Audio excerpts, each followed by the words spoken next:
Chapman stands at the altar, scanning the crowd for his parents' faces. They aren't there.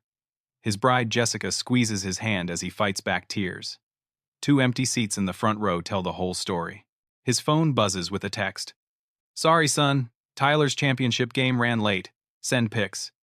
Chapman's stomach drops as he realizes the truth. His once-in-a-lifetime moment means nothing to them. His brother's soccer game took priority over his wedding day. Little does he know, this parental betrayal will unravel decades of family secrets and lies.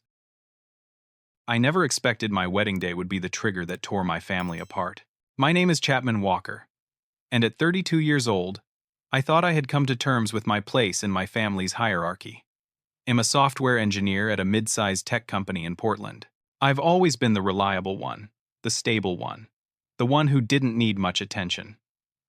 At least, that's what my parents decided for me. My younger brother Tyler is 25, a semi-professional soccer player who's been the golden child since the day he kicked his first ball at age 4. Don't get me wrong, I love my brother. It's not his fault our parents, Frank and Linda Walker, centered their entire existence around his accomplishments. Growing up, my academic achievements barely warranted a nod.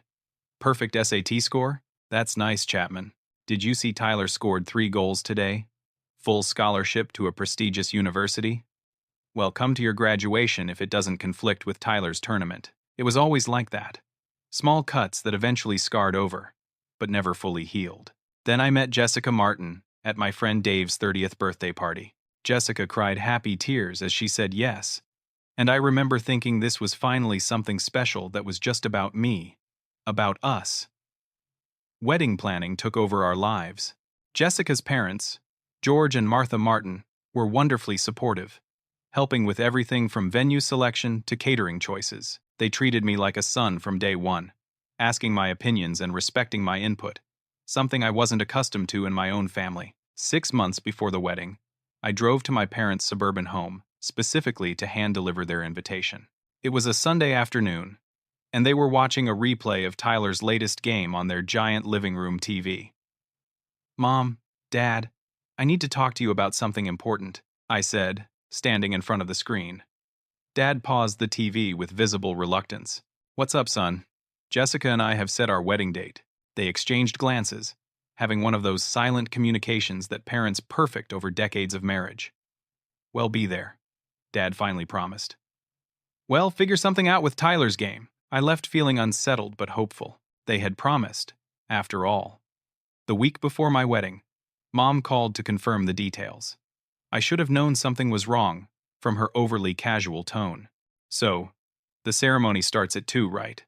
she asked. "Yes. 2 o'clock sharp," I confirmed. "Are you and Dad driving up Friday night or Saturday morning?" There was a pause. "Well, that's what I wanted to talk about. Tyler's big game got rescheduled. It's now at noon on Saturday." My blood ran cold. "Mom, my wedding is at 2. You promised you'd be there. It's a 2-hour drive from the soccer field to your venue." She calculated aloud. "We might be a little late, but well, try our best to catch the end of the ceremony." "The end?" "Mom, you can't be serious. This is my wedding day. Chapman, you know how important this game is for Tyler. Scouts will be there. This could determine his whole career." I reminded them of their promise, and they assured me they would figure it out. I wanted to believe them. The day before my wedding, I stopped by their house to drop off some family photos Jessica wanted displayed at the reception. As I approached the front door, I heard my mother on the phone through the screen door. "It's just a wedding," she was saying. "We can see the photos later. Tyler needs us there for his big game. Chapman will understand. He always does." I froze, my hand halfway to the doorbell. The casual dismissal of the most important day of my life hit me like a physical blow. I quietly placed the photos on the porch and left without announcing my presence. Driving back to my apartment, I tried to prepare myself for the very real possibility that my parents wouldn't show up for my wedding at all. Wedding mornings are supposed to be filled with nervous excitement, not the sick dread I felt checking my phone for the 100th time. No calls, no texts, nothing from my parents. They're probably just driving and not texting, which is responsible. Jessica said, squeezing my shoulder as she found me staring out the hotel window. She looked radiant already, her hair half done, wearing a silk robe with bride embroidered on the back. Yeah, I agreed weakly. You're right. I sent a quick text. Looking forward to seeing you both soon. Drive safe. The message showed as delivered but remained unread. Jessica's parents arrived at the venue early, helping coordinate last-minute details with an efficiency that made me grateful all over again for their support. George Martin, a retired high school principal with kind eyes and a booming laugh, clapped me on the back when he saw me. "There's our boy! How are you holding up, Chapman?" "I'm good," I lied, adjusting my tie for the third time in 10 minutes. Martha Martin, who shared Jessica's curly hair and warm smile, straightened my boutonniere. "You look handsome. Jessica is so lucky." Their genuine affection made my parents' absence even more conspicuous. As the ceremony time approached, I stood at the altar with Dave beside me as best man. The string quartet began playing, and guests settled into their seats. My eyes kept drifting to the 2 empty chairs in the front row, reserved with small family of the groom cards that Jessica had handwritten. The music changed, and everyone stood as Jessica appeared at the end of the aisle on her father's arm. She was breathtaking in a simple white gown that seemed to float around her. For a moment, I forgot everything else. Then, as she drew closer, I saw her eyes flick to the empty seats, then back to me with silent sympathy. We exchanged vows, our voices steady despite the undercurrent of sadness I couldn't quite shake. "I promise to be your family, your home, your safe harbor," Jessica said, her voice carrying clear conviction that brought tears to my eyes. When the officiant pronounced us husband and wife, the applause seemed to emphasize the silence where my parents' voices should have been. During the reception, as Jessica and I moved between tables greeting guests, my phone buzzed in my pocket. I excused myself to check it, hoping against hope. The text read, "Game went into overtime. Tyler scored winning goal. Scouts impressed. Sorry we missed the ceremony. Send pics when you get a chance." No congratulations. No acknowledgement of what they'd done. Just an update about Tyler's game. As if that was the main event of the day. I showed the message to Jessica, who pressed her lips together in anger she was too kind to express. "I'm so sorry," she whispered, hugging me tightly. "It's not your fault," I assured her, tucking the phone away. "Let's just enjoy our day." Jessica's cousin Terry, a professional photographer who had offered his services as a wedding gift, worked tirelessly throughout the reception. He had a talent for capturing raw emotion, and looking back, I should have realized how powerful those images would become. During the best man's toast, Dave subtly acknowledged the situation in a way that touched me deeply. "Chapman has always been the guy who shows up for everyone else," he said, raising his glass. "Has been there for me through breakups, job losses, and my brief but tragic attempt at growing a mustache." Everyone laughed. Today, we all show up for him and Jessica, to celebrate 2 people who deserve every happiness. His eyes met mine. Some people might not understand what they're missing today, but everyone in this room does. I swallowed hard, nodding my thanks as guests applauded. Later, as we danced and cut cake and participated in all the traditional wedding activities, Jessica's parents went out of their way to include me. George insisted on a father-son dance, declaring, "I've got 2 kids now, and both of them are dancing with me today." Martha made sure to introduce me to relatives as our new son, emphasizing each time how thrilled they were to welcome me to their family. As the evening wound down and Jessica and I prepared to leave for our honeymoon in Hawaii, Terry approached us with his camera. "I got some amazing shots today," he said. "Mind if I post a few online? You 2 are such a photogenic couple, and I'd love to add them to my portfolio." "Sure," I agreed, distracted by saying goodbyes and gathering our things. "Just send us the link so we can see them too." Terry nodded, already scrolling through his camera. "Will do. Some of these are really special.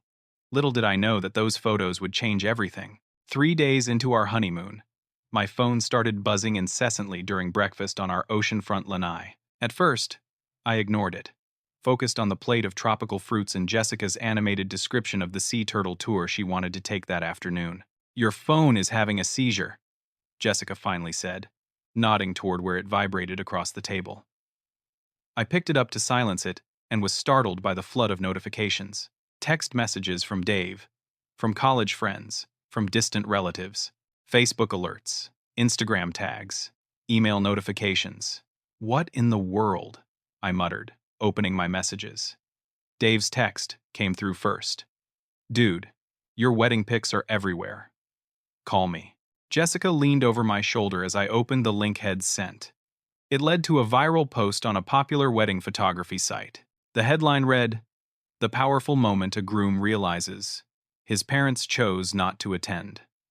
There I was, in a beautifully composed black and white photo, standing at the altar as Jessica walked toward me. The photographer had captured the exact moment my eyes had drifted to the empty seats in the front row. The raw pain on my face was unmistakable, contrasting sharply with the joy of the occasion.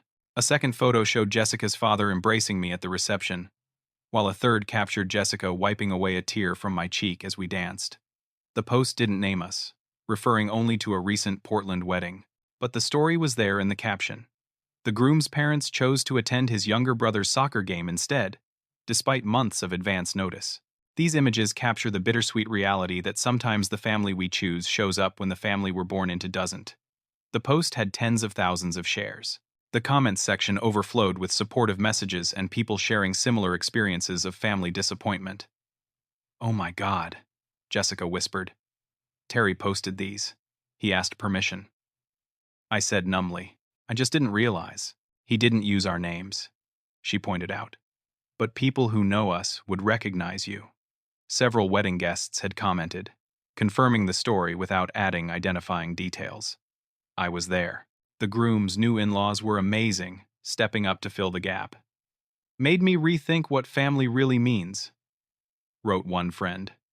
As we scrolled through the responses, my phone rang. My father's number. I answered hesitantly. "Hello? What the hell is this?" Dad demanded without preamble. "Your mother is in tears. People are calling us, asking why we skipped your wedding for a soccer game, making us out to be terrible parents." My stomach dropped. "I didn't post those pictures, Dad." "Well, they're all over the internet. Do you have any idea how humiliating this is? Your Aunt Barbara called your mother this morning to say she was disappointed in us. Your cousin Steve unfriended us on Facebook. I'm sorry you're getting backlash," I said carefully. "But I'm not responsible for other people's reactions to your choices." "Our choices," he sputtered. "We had a family obligation." "Yes, you did." I let the double meaning hang in the air. "This is ridiculous. You need to make a statement or something, telling people to back off. Tyler is getting hate messages too. His coach is questioning his family values." Jessica, who had been listening, gently took the phone from my hand. "Frank," she said firmly, "this is Jessica, your daughter-in-law, the one who walked down the aisle toward your empty seats. We're on our honeymoon right now, and we're not going to spend it managing your public relations crisis. When we get back, we can discuss this like adults. Until then, I suggest you think about why people are reacting the way they are." She ended the call and handed the phone back to me. "Sorry," she said, not looking sorry at all. That was out of line. I shook my head, a strange sense of relief washing over me. No, it was perfect. My phone continued to buzz throughout the day. Jessica's parents called to check on us, having seen the viral posts. "Don't you worry about a thing," George assured me. "You two enjoy your honeymoon. This will all blow over." But Martha added, more seriously, "Chapman, I want you to know that what your parents did was wrong. I don't care what their excuse was. A parent should move heaven and earth to be at their child's wedding. I'm just sorry you've had to deal with this." Their support meant more than I could express. Later that day, I received a text from Tyler. "Way to ruin everything as usual. My scholarship chances are tanked because you had to make Mom and Dad look bad. Thanks a lot." I showed Jessica, who rolled her eyes. "Hess as bad as they are. Block him for now. We can deal with all of this when we get home." She was right. We silenced our phones and tried to salvage our honeymoon, snorkeling in crystal blue waters and hiking to secluded waterfalls. But the knowledge that a family storm was brewing back home cast a shadow over our paradise. When we returned to Portland a week later, the situation had escalated beyond what we could have imagined. A small package of printed articles and social media screenshots awaited us, compiled by Dave to get us up to speed. The wedding photos had sparked a broader conversation about family obligations and parental favoritism. Several parenting blogs had picked up the story. One psychological wellness site had even featured an analysis of the dynamics at play, using our situation as an anonymous case study in harmful family patterns. But the most shocking development came that evening, when Jessica's father called. "Chapman," George said, his voice tight with controlled anger. "I need to tell you something. I went to see your parents today." "You what?" I sat down heavily on our living room couch. "I couldn't let it go. We don't have to do this," Jessica said, squeezing my hand. "Yes, we do," I replied, though everything in me wanted to drive away. Inside, we found a scene that looked like it had been frozen in mid-explosion. George and Martha stood near the fireplace, faces tense. My father paced by the window, while my mother sat rigidly on the couch, arms crossed defensively. "What's this about an emergency?" I asked without preamble. Mom straightened, her voice taking on the martyr tone I knew too well. "Chapman, this whole situation has gotten completely out of hand. Your father and I had every intention of coming to your wedding." "But," I prompted. "But there was a family emergency," she insisted. "Tyler needed us." Dad stopped pacing. "Linda, a soccer game is not an emergency. It was more than just a game, Frank. His future was at stake." George cleared his throat. "I brought something I'd like everyone to look at." He pulled out the now familiar wedding photo. "This is your son, standing at the altar, looking at two empty chairs where his parents should have been." Frank took the photo, staring at it with an expression I couldn't quite read. Frank didn't know. Martha said quietly to me, "What?" I looked between them. Dad's face had turned ashen. "Your mother told me the venue had a plumbing issue, that the wedding had been postponed to the next weekend, but you were keeping the honeymoon dates the same." The room went silent as I processed this information. "Mom?" I finally said. "Is that true?" Her chin jutted defiantly. "I knew your father would insist on going to your wedding instead of Tyler's game. I had to make a choice. And you chose Tyler." Again. The hurt in my voice was palpable. "Someone has to prioritize him. His whole career was at stake.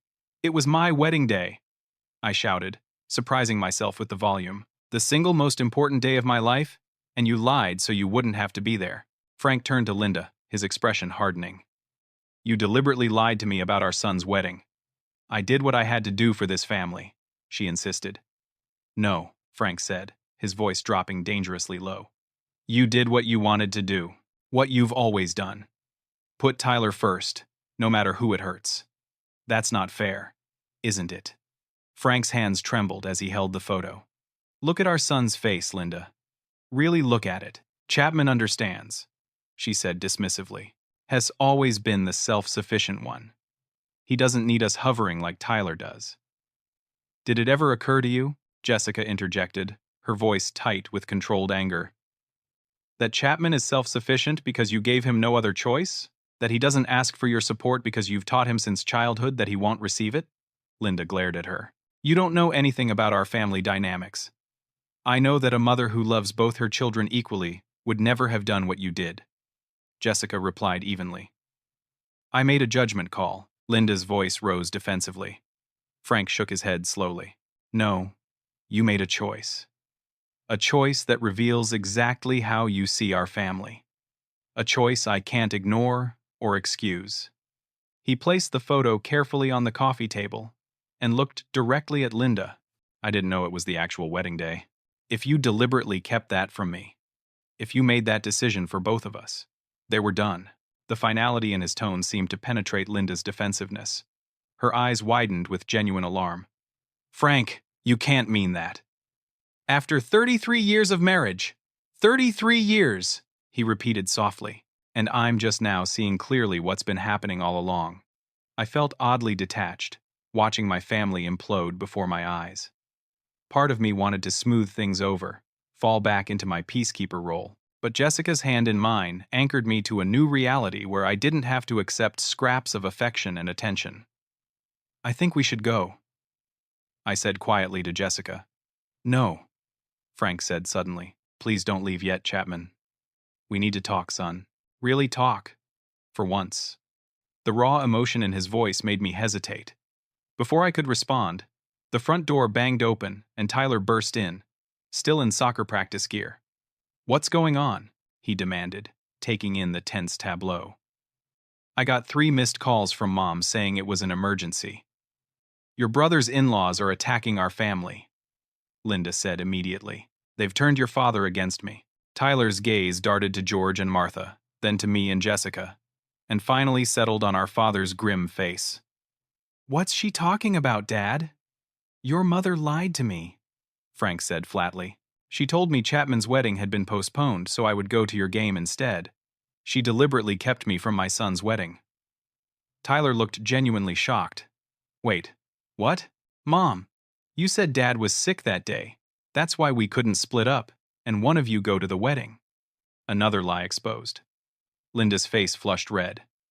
I was trying to protect this family, she insisted. Keep us together. Chapman has his new family now. He doesn't need us anymore. That's not how family works, Mom, I said softly. Adding Jessica to my life doesn't mean I needed or wanted less of you and Dad. Frank turned to me, tears in his eyes. I would never have missed your wedding, son. You have to believe that. The sincerity in his voice cracked something open inside me, a tentative hope that at least one of my parents truly cared. I think, George said carefully, that there's a lot of healing needed here, but it has to start with honesty and accountability. Linda stood up abruptly. I don't have to listen to this. I did what any mother would do, prioritizing the child who needed me most. No, Frank said, his voice gaining strength. You did what suited your own narrative, and I'm beginning to see it's a narrative you've been crafting for years. Tyler as the star, the one who needs us. Chapman as the afterthought. The tension in the room was unbearable. I felt a lifetime of unspoken hurts rising to the surface, threatening to drown us all. I think it's best if I moved out for a while, Frank continued, addressing no one in particular. I need time to think. Linda's composure finally broke. You can't be serious. You're choosing him over your family. No, Frank corrected, with a sadness that seemed to age him before my eyes. I'm choosing honesty over manipulation, and Chapman is just as much my family as you or Tyler. As Frank went upstairs to pack a bag, the gravity of what was happening fully hit me. My wedding photos hadn't just exposed one painful moment. They had cracked open decades of family dysfunction. This isn't what I wanted, I said quietly. Jessica squeezed my hand. It's not about what anyone wanted. It's about what needed to happen. As we left that day, with Frank heading to a hotel and Linda locked in stony silence, I couldn't shake the feeling that while my wedding day had been painful, its aftermath might ultimately bring a different kind of healing none of us knew we needed. The days following our confrontation passed in a blur of tense phone calls and uncomfortable revelations. Frank called me the morning after he moved into an extended stay hotel. I need you to know how sorry I am, he said, his voice rough with emotion. Not just for missing your wedding, but for all of it. For not seeing what was happening in our family. For not being the father you deserved. His sincerity was both healing and painful. I appreciate that, Dad. I've been blind, he continued, letting your mother manage all the family relationships, trusting her judgment. I never questioned why we always seemed to be at Tyler's events instead of yours. She always had a rational explanation. I swallowed hard. Have you talked to Tyler? Hez not answering my calls? Frank sighed. Hez angry. Confused. Your mother has him convinced this is all just you being dramatic, seeking attention.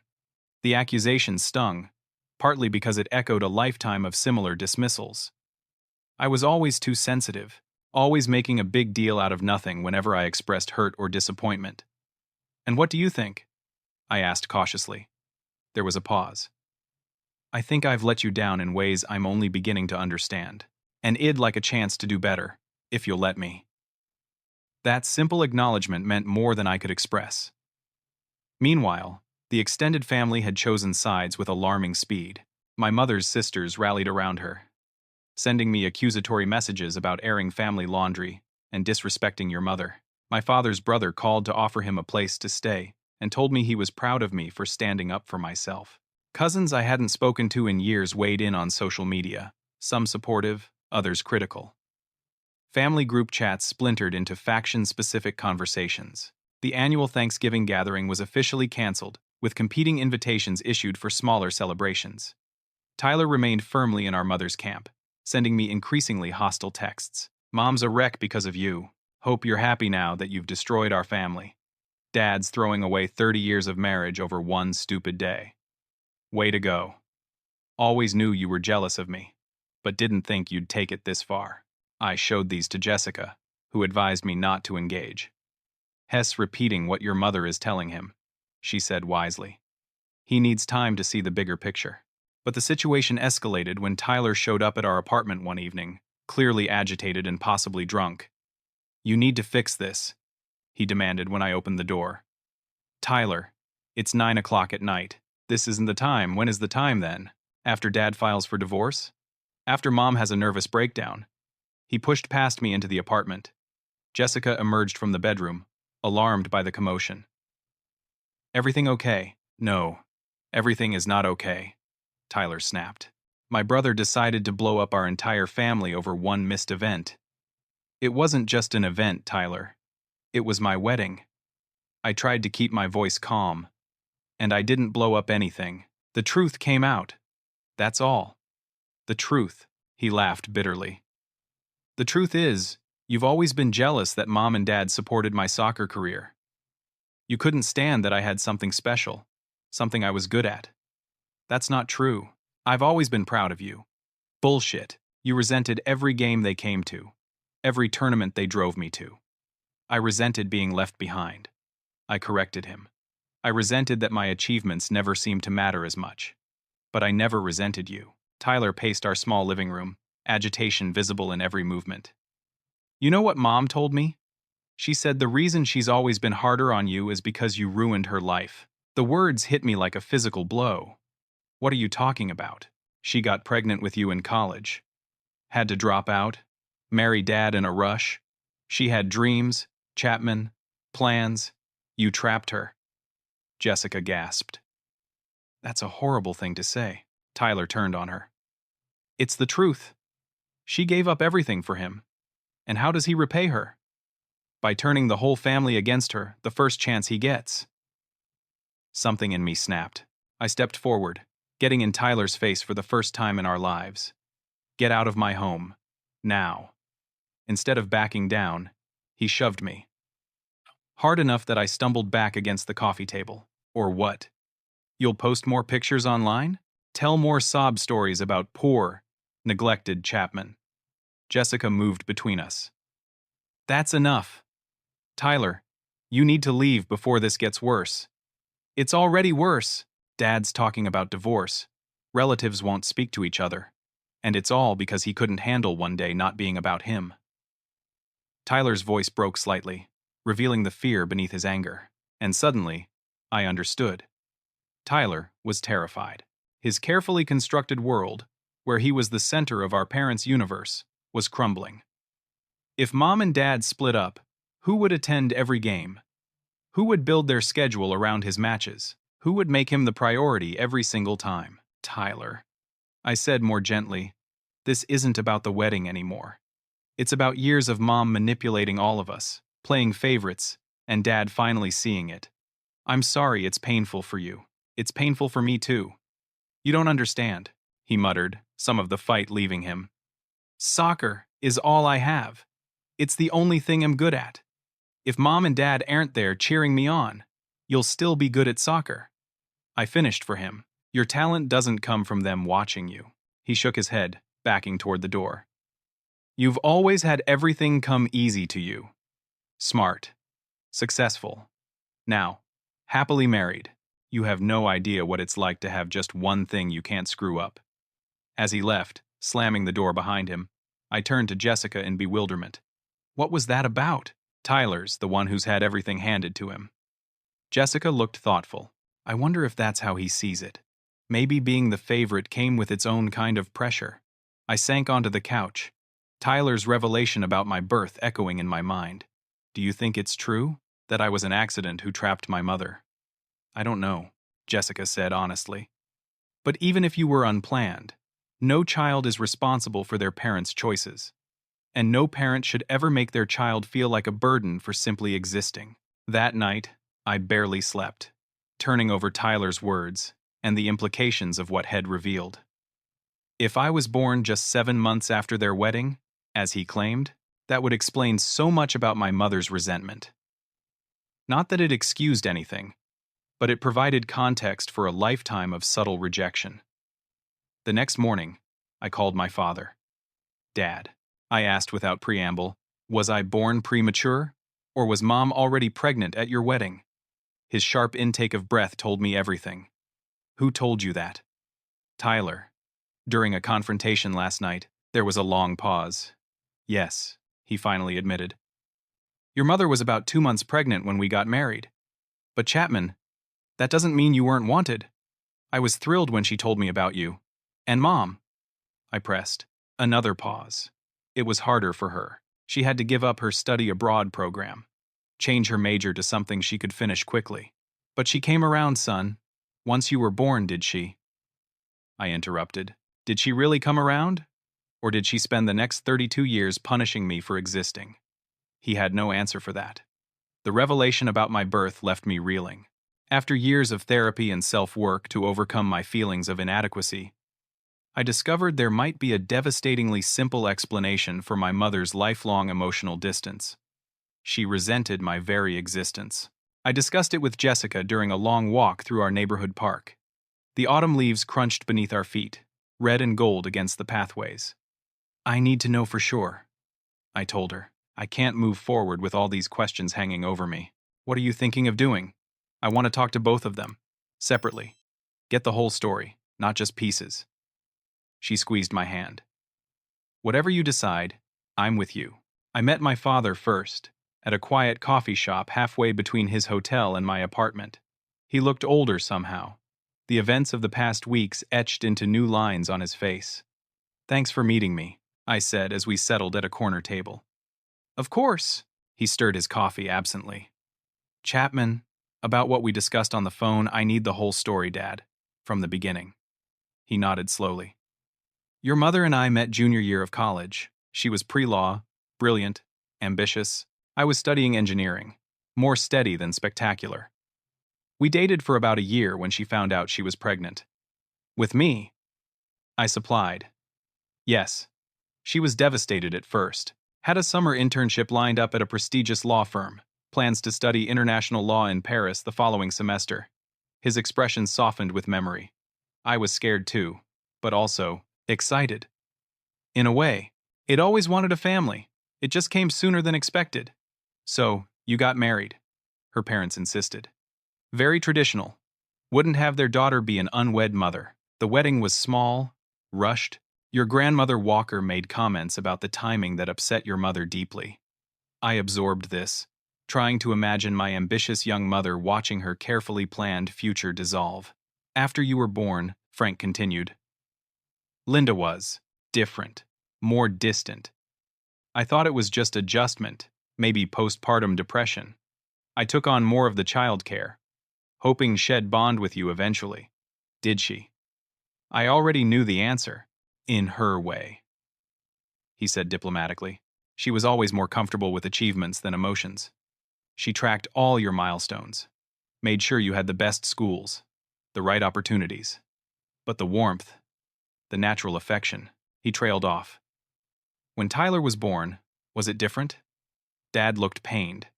Yes. By then, Linda had finished her degree, though not in law. Shed had time to adjust to motherhood. Tyler was planned. She seemed more ready. She loved him in a way she never loved me, I said flatly. Chapman, that's not. It's okay, Dad. I've always known. I just never understood why. Our conversation continued for hours, filling in the gaps of my childhood with new context. How my mother had channeled her frustrated ambitions into Tyler's athletic success. How my academic achievements reminded her too much of the career Shed sacrificed. How my father had tried, in his conflict-avoidant way, to compensate for her emotional absence without ever addressing it directly. The next day, Against Jessica's gentle advice and my own better judgment, I went to see my mother. She received me coldly in the home I'd grown up in, now emptier with my father's absence.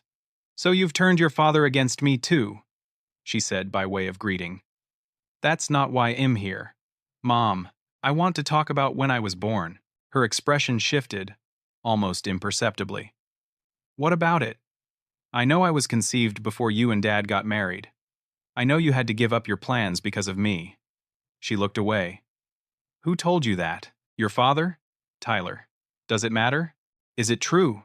She was silent for a long moment. "Yes," she finally admitted. "I had my whole life mapped out. Law school, international practice. Then one missed pill changed everything. The confirmation hurt more than I'd expected. So you've resented me my whole life because I ruined your plans. I gave you everything," she snapped. "Good schools, nice home, stable family. What more did you want?" "Your love," I said simply. "The kind you gave Tyler so naturally. This is ridiculous. I don't have to justify how I raised my children." "No, you don't," I agreed. But I needed to hear the truth, to understand why my wedding day, the most important day of my life, meant so little to you that you'd lie to Dad to avoid it. She had no response to that. After these conversations, I spent several days processing everything I'd learned. Jessica suggested I talk to her parents for perspective, and their insights were invaluable. "No parent is perfect," George told me over dinner at their home. "We all make mistakes, but good parents acknowledge those mistakes and try to do better." "What your mother did goes beyond mistakes," Martha added. "Holding a lifetime grudge against a child for being born is fundamentally wrong." Their unconditional support helped clarify my thoughts. After careful consideration and a long discussion with Jessica, I decided on a path forward that would allow me to set boundaries while leaving room for healing. I created a video message for my family members not for public consumption, but as a personal statement of my perspective and my needs going forward. I spent days writing the script, determined to be honest without being cruel. In it, I acknowledged the pain everyone was feeling in the aftermath of my wedding day revelations. I expressed understanding that family dynamics are complex and that everyone, including me, had played a role in maintaining unhealthy patterns. I now understand that my birth changed the trajectory of my mother's life in ways that created lasting resentment, I said calmly to the camera. While I cannot accept responsibility for simply being born, I can acknowledge the loss she experienced and how it shaped our relationship. I shared specific childhood memories of feeling secondary, not to assign blame, but to illustrate patterns. The elementary school science fair where neither parent attended because it conflicted with Tyler's practice. The high school graduation where they left immediately after my walk across the stage to make Tyler's regional semifinals. The college scholarship award ceremony they skipped entirely. "These aren't isolated incidents," I explained. "They're part of a lifelong pattern of prioritization that culminated in the decision to skip my wedding for a soccer game. A pattern that has damaged me in ways I'm still discovering." I outlined my boundaries going forward. I would only participate in family relationships based on mutual respect. I would not tolerate being gaslit about my experiences or feelings. I would require acknowledgement of past hurts before attempting to rebuild trust. "This isn't an ultimatum," I clarified. "It's self-preservation. I've spent my life accommodating a family dynamic that required me to be less important, less valued. I can't do that anymore."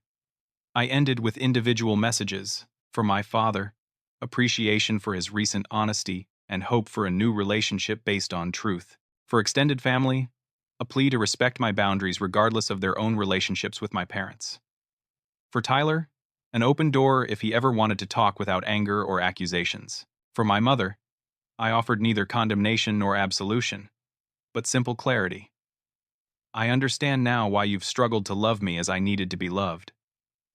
But I cannot continue a relationship that requires me to accept less than I deserve. The choice to acknowledge the truth and work toward healing is yours." I sent the video with personalized notes to each family member, then waited, giving them space to process. The responses came gradually. Extended family members reached out with varying degrees of understanding or defensiveness. My father called immediately, voice thick with emotion, to thank me for my honesty and reiterate his commitment to rebuilding our relationship. From my mother, silence. Tyler's response was the most unexpected.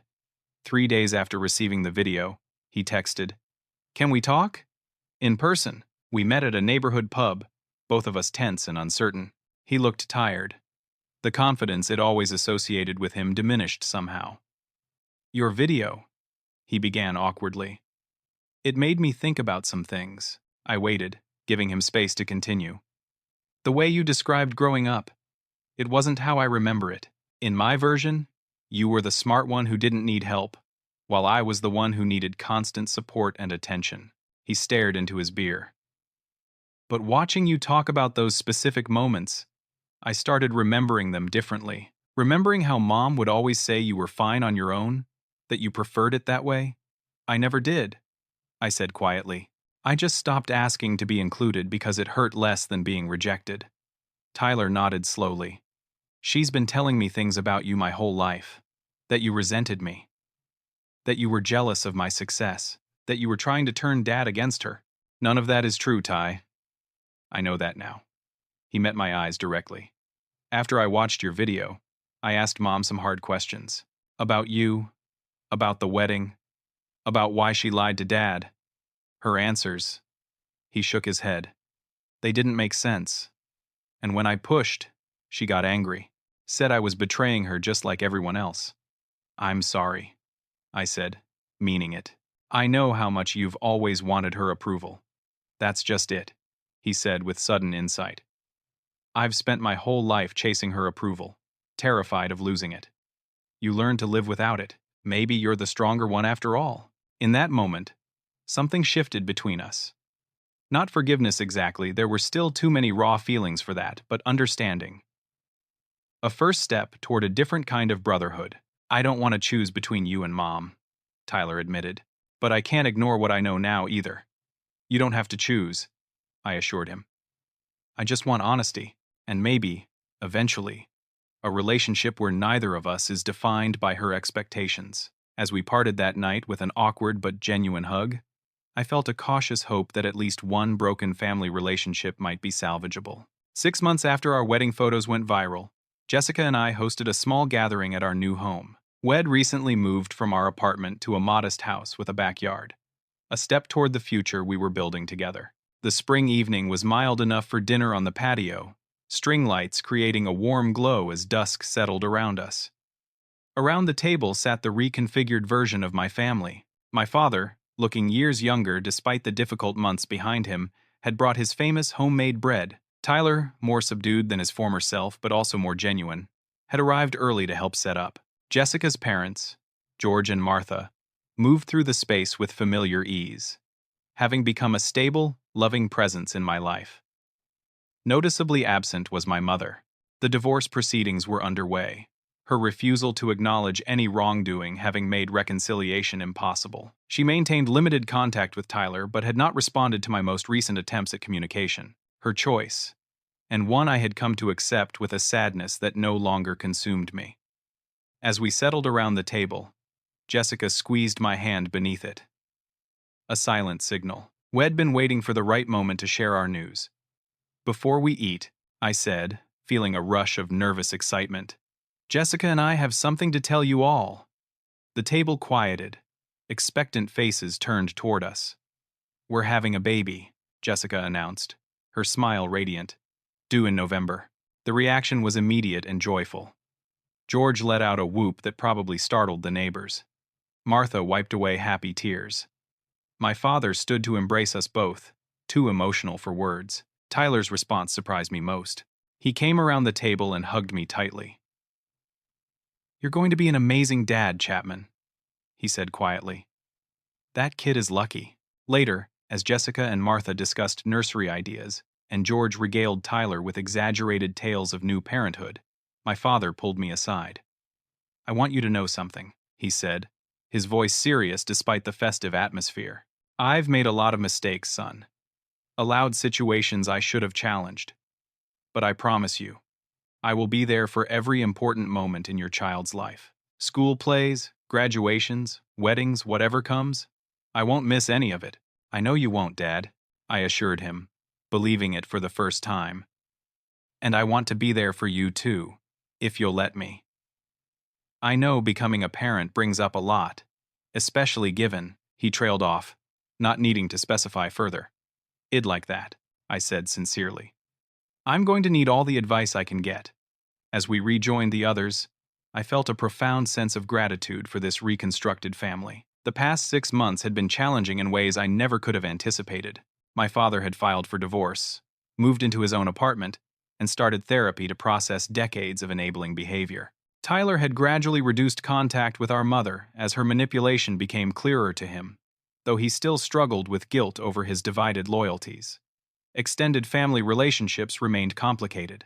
Some relatives had chosen sides permanently, others maintained careful neutrality, and a few had taken the opportunity to address long-standing family dysfunctions of their own. But from the painful implosion had emerged something unexpected: authenticity. For the first time in my life, I was surrounded by people who saw me clearly and valued me exactly as I was. No more walking on eggshells. No more accepting scraps of attention. No more pretending that painful dynamics were normal. After dinner, as we gathered in the living room for coffee and dessert, I found myself observing these people who had chosen to be my family, some by blood, others by marriage, or simply by steadfast presence during the hardest moments.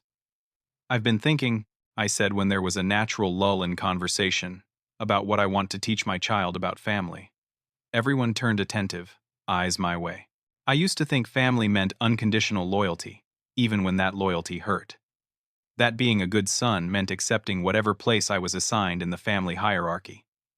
I took a deep breath, but now I understand that real family, the kind worth having, is built on mutual respect and honesty.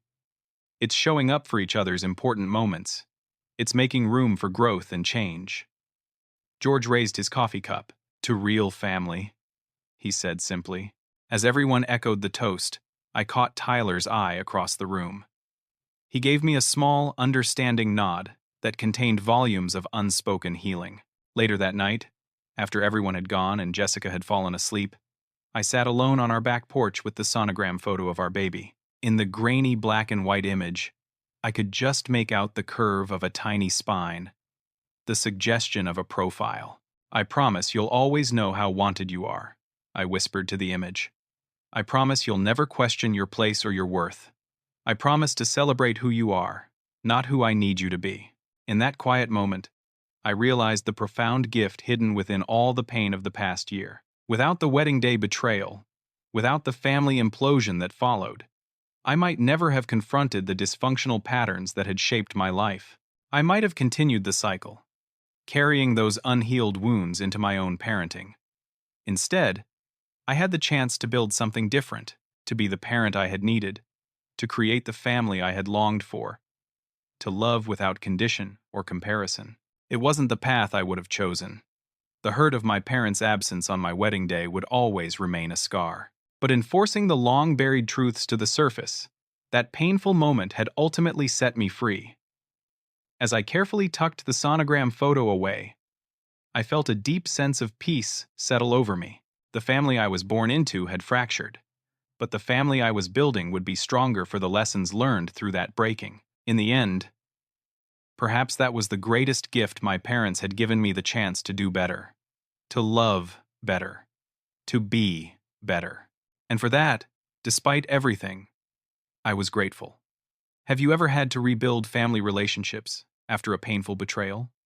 I'd love to hear your stories and insights in the comments.